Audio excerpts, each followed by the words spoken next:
Garmin is preparing what could be the biggest strategic shift in the history of its Fenix smartwatch lineup, and if the leaks and industry chatter circulating right now are accurate, the way people shop for a Garmin outdoor watch is about to change completely.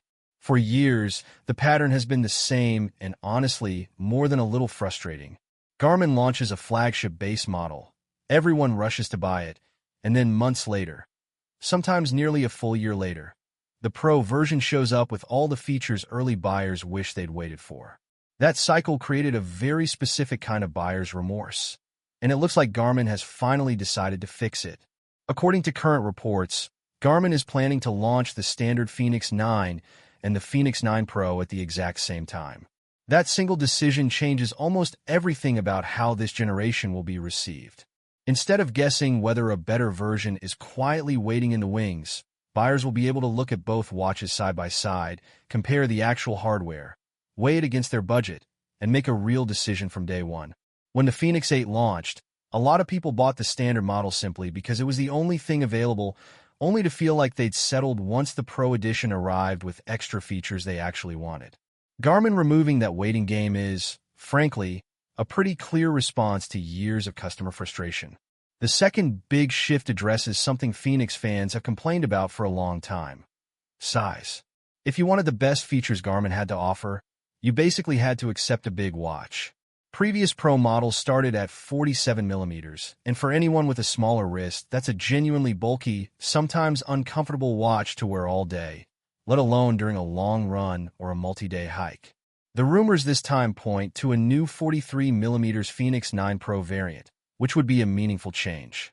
It means people with slimmer wrists no longer have to choose between comfort and capability. They could get full Pro-level features, including the advanced connectivity we'll get into shortly, in a case that doesn't feel like strapping a brick to your arm. Beyond size, Garmin appears to be making an even bigger, more fundamental change to the entire Fenix line: the display technology. For over a decade, the signature feature of the Fenix series has been its memory-in pixel display, usually just called MIP. These screens are beloved by outdoor athletes for two reasons. They sip battery power, and they're extremely easy to read in bright, direct sunlight, which matters a lot if you're on a trail at noon with no shade in sight. But the leaks suggest Garmin is moving the entire Fenix 9 series to AMOLED displays across the board. That's a genuinely significant departure from what has defined this product line since it began, and it signals that Garmin wants the Fenix series to compete more directly with modern, colorful, general-purpose smartwatches rather than staying purely in rugged tool territory. The upside of an AMOLED switch is obvious the moment you look at one. Colors are richer, blacks are deeper, animations and menu transitions feel noticeably smoother, and everything from topographic maps to heart rate graphs to incoming notifications looks sharper and more vivid than it ever did on the older MIP panels. Modern AMOLED technology has also improved enough that visibility in direct sunlight is no longer the deal-breaker it used to be, so Garmin can make this jump without necessarily sacrificing the outdoor readability the Fenix series is known for. In daily wear, the difference is going to be immediately noticeable. This is a watch that's going to look and feel considerably more premium and more 2026 than its MIP-based predecessors. But there's a real trade-off here, and it's one that longtime Garmin users are already debating heavily. AMOLED panels are simply thirstier for power than MIP displays. There's no getting around basic physics.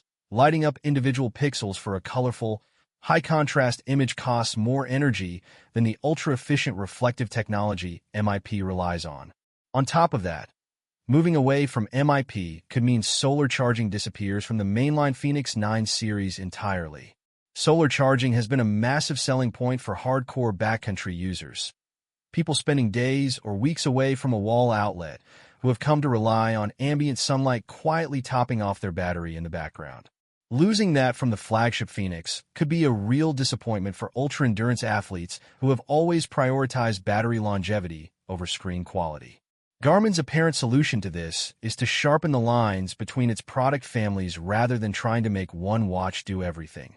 The Fenix 9 becomes the vibrant, modern, AMOLED-powered option built for everyday fitness tracking, outdoor navigation, and general day-to-day wear.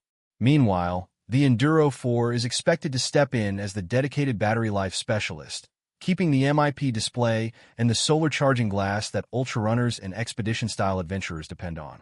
This creates a genuinely clear decision tree for buyers. If your priority is squeezing out every possible hour of battery life from multi-day trail events, the Enduro 4 is shaping up to be your watch. If you want a modern, colorful display for daily training, hiking, and general use, the Fenix 9 takes that spot instead. Where things get really interesting is in the gap between the standard Fenix 9 and the Fenix 9 Pro, and its centers on communication technology. The Fenix 9 Pro is expected to include a built-in cellular modem alongside integrated satellite connectivity powered by Garmin's inReach technology. In plain terms, that means the ability to send an emergency message and share your exact location, even when you're completely outside of mobile network coverage. No phone, no cell tower, no problem. For anyone who spends serious time in the backcountry, whether that's solo hiking, mountaineering, or remote trail running, having that kind of safety net built directly into your wrist is a genuinely significant feature, not just a marketing bullet point. Of course, cramming satellite communication hardware and the extra antennas it requires into a watch case isn't free. It typically means a thicker, heavier device, and Garmin will need to manage that carefully so the Fenix 9 Pro doesn't end up feeling cumbersome, especially now that a smaller 43mm option is reportedly on the table.